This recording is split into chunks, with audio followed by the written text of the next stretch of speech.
ZVAM, strap in, we're going for a ride on this one, okay? Is Assassin's Creed Mirage the future? Think on this, right? Games are getting more and more expensive. They're taking longer and longer to beat. Users, gamers, i.e. you and me, we just blast through them, okay? Games keep going up and up in price. Subscription models keep going up and up in price. Is this really manageable for much longer? After all, ex-PlayStation boss Sean Layden was recently quoted in saying that AAA games have a major problem inherent in their construction. As these bloated schedules, games taking longer and longer to make as games get bigger and bigger and more expensive, the longer the games take to make, the longer you have to pay people for while they're making the game. Then the game has to come out, the game has to earn that money back so that the company that made it doesn't go bust. Now if the game has a flaw, then, that's it. The game is over. The company can be over. Look what happened to Volition. We also have the whole idea of people coming out with a vote with your wallet. Some people are voting with their wallets. They're not buying some games. Your game gets a bad review or gets a bad reputation in its early days. That's it. The game is kaput. Ergo, the aforementioned Saints Row. These things are happening. These things are present right now. We've seen it quite a few times recently where a game comes out and it is seen to be disappointing. And that's it. And too many game companies, in fact a lot of game companies, the vast proportion of them go, we'll just push the game out now and then we'll sort it with a day one patch. Sometimes even the day one patch doesn't sort it. How many games have we heard about where people go, oh, it was not great when it came out, but 10 months later, after the patches had released and after the DLCs and stuff, it was great.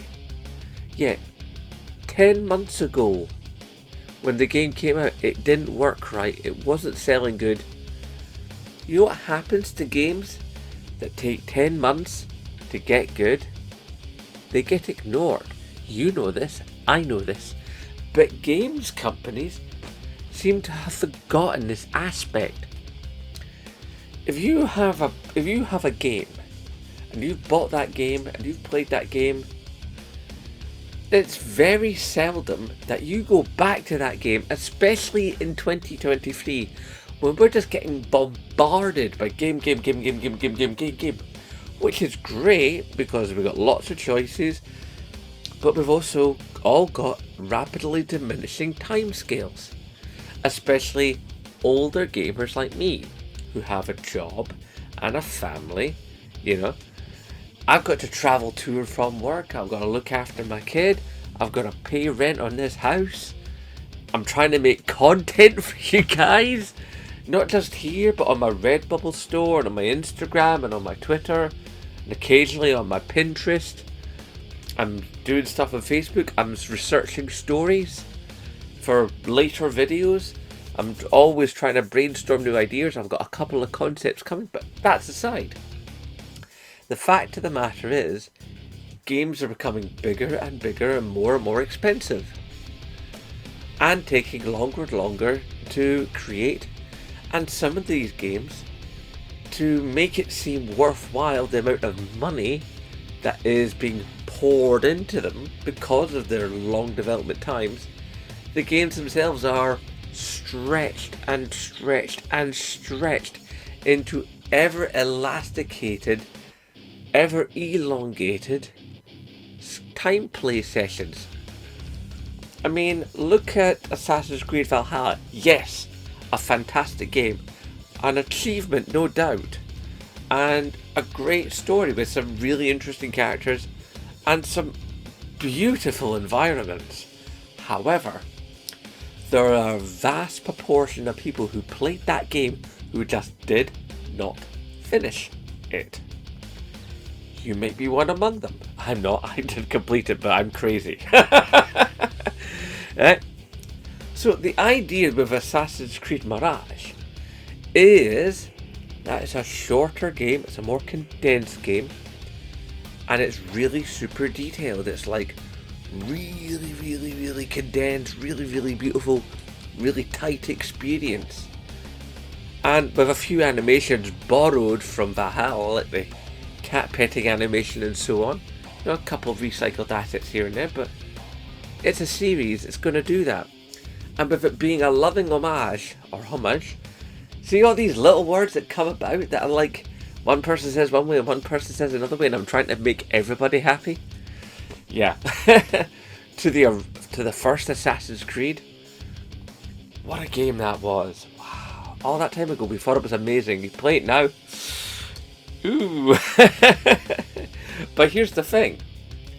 They've also got like elements of modern Assassin's Creed, so they've taken the best of both worlds from what I've been hearing and mashed them together in one game, and I am very excited to play it. I was excited to play it anyway, but now more so. Maybe I'll get it for my birthday, who knows. At 50 quid, it's 20 quid cheaper than most other AAA titles on the market at the minute. But as I say, it's a shorter, smaller title. It's more compact, but its world is much denser. You'll remember a few years ago I made a video called GTA Edinburgh, where I suggested the notion of having a GTA style game, much like say in the vein of The Getaway, but based in my town, based in my city, where it is proper Edinburgh, fully realised. Maybe change the names of some businesses and stuff, but basically make it, near photorealistic, beat for beat, street for street, corner for corner, landmark for landmark, foot by foot interpretation. Every house, every tree, get it absolutely spot on. Even more so than what Watch Dogs Legion had for their version of London.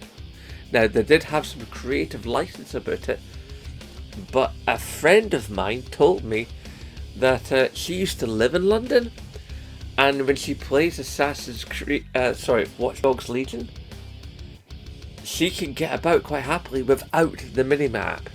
Now, there's some limits, there's some liberties taken with how short distances are between things, but with the landmarks around, she can get about like that.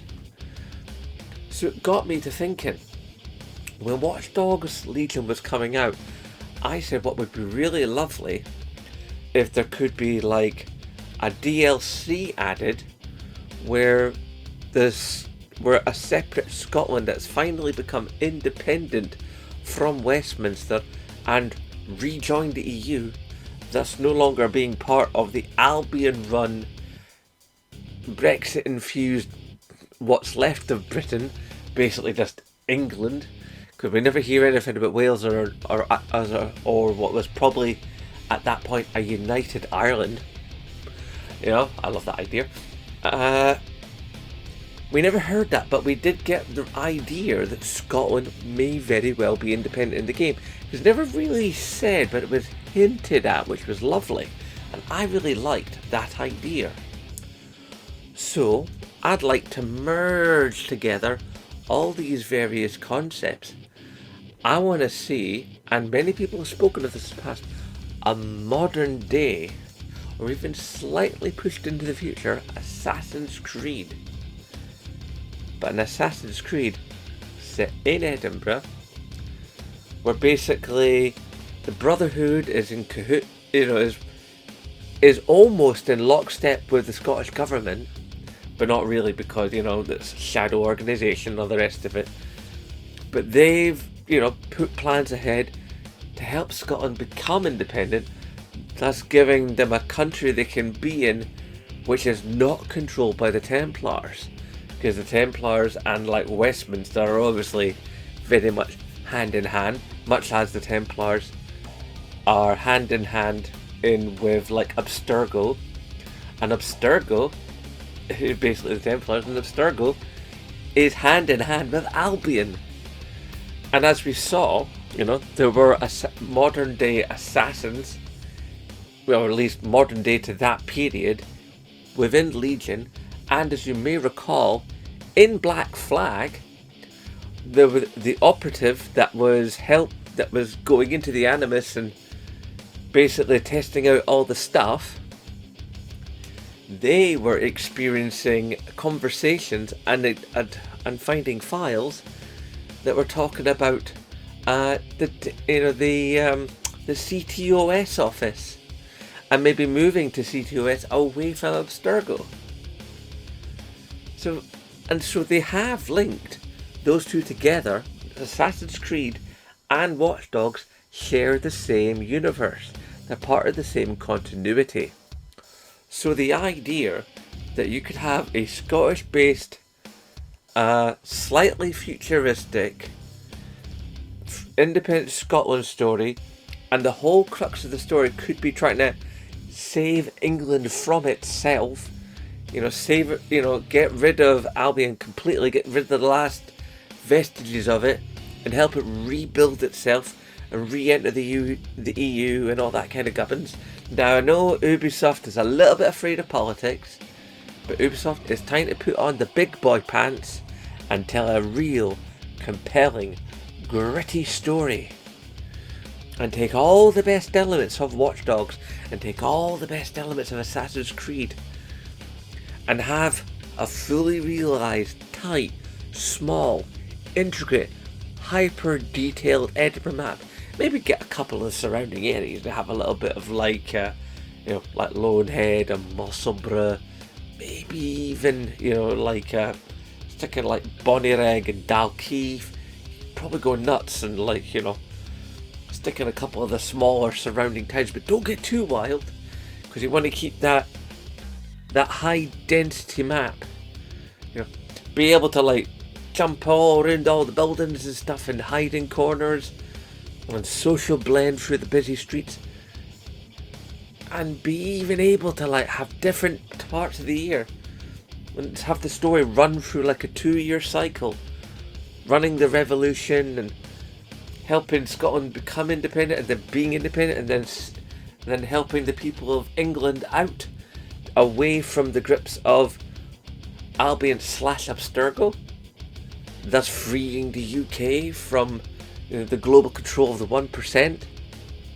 This could be some really heady stuff, and it could all be, a tight, sort of say 40 to 60 hour game telling a 2-year story in a small but hyper detailed map, bringing together the best bits of, as I say, Watch Dogs and Assassin's Creed. I really, really, really would love to see this, and I would buy the hell out of that game. Any DLC that come for it, I'd wear a t-shirt, I'd get the special edition, I'd probably even break my rule that I've come to these last few years of not bothering to buy the game day one. I'm buying that puppy day one. Admittedly, the only other time I'm probably going to break that rule, but we'll have to see closer to the time, is for GTA 6, but that's because it's GTA. And I'll do that on a couple of provisos. One, if there's a midnight launch, which I will obviously, if there is, and I intend to go for it, then I'll try and be there, and I'll try and film and still and so off, like I did for the original Grand Theft Auto 5 on PlayStation 3 back nearly 10 years ago. If you look back then, there's videos of me there at the launch light being first in line. Oh yes. So I think there's a lot of scope here. If Ubisoft can show some bravery and show some real sort of artistic direction and pull together different teams and different aspects and really bring about the animations and up their tech. I mean, really do proper facial animation, not just characters that stare at you and look at you and talk their lines. I mean, real emotion. There was really starting to get to some of those places with what we saw in Legion, and with the super details that we saw in character design, with Valhalla, and apparently it's even better in Mirage. Apparently there's like really, really, really nice looking NPCs, and then none of them are just like basic generations. They've really stepped up, from what I'm hearing, on the NPC modelling, because a lot of the NPC modelling happens, almost in a procedural generation way. So they've got much more sets of models and sets of colour palettes and clothing palettes and hair palettes and all the rest of it to match together many more examples of street people, because they brought back the social stealth. Now, social stealth, a modern setting with modern technologies, in fact with slightly futuristic technologies, the more I think about this, the more I want it, and the more it probably won't happen unless we as a community push for it. If we're all prepared to sort of like stand together online and say, oh, I'm not getting you £100 for a PlayStation Extra, then we can all stand together, and go, we want this. This is the kind of game we're after. Small, tight, compact, short stories, but in really, really, really beautiful, well-made, well-constructed games with no bugs, no need for downloads, no need for patches down the road. Games that work from day one, because you and I were all sick to death of buying games that don't work. Games should work out of the box, or from the day you download it, or however you want to have it. But games should just work. If we're spending 50 or 70 quid on a game, then it's got to work, because games used to work because there was no option. When games came on the cartridges or cassettes, and even some of the early disc-based games, before there was like really widespread internet connectivity with systems, like back in the PS2 and the early days of the PS3, if a game was busted, that game either didn't come out or it didn't survive. And that has just got to come back, because the state of modern gaming as it stands right now, it's basically taking all of us for a ride. So yes, we can vote with our wallets, but here's the sticking part. Some of us are voting for our wallets with an idea that we just don't care, because we all care about what we care about. And some of us have lost this idea. Some of us haven't even started with the idea that gaming is also a community effort. I know this is going to sound a little preachy, but it's true. There's a lot of people out there who just go, yeah, but it's just me buying it. I just want, my quick game of FIFA or whatever, or my quick game of Roblox, or of this, or name any title, and people just want their experience and to hang with anybody else. They spent their 70 quid on their game and they're happy. And they don't know, or they don't care that like people are having to, invest large amounts of money on these games that are technically broken. But they're only going to play that one game, and they're probably going to play it late because they're not as invested as some of us are, especially guys like me, who do YouTube on gaming. So I think Assassin's Creed Mirage represents the future of AAA games if companies are smart about it. Smaller, tighter, more compact, more sort of bug cleared out titles that come out and just work, and that are beautiful to exist in, are respectful of our time as gamers and as human beings who are out and about in the world and have to do things. But of course, all of my talkity talk means nothing without your comments. So typey down below, let us below know what you think.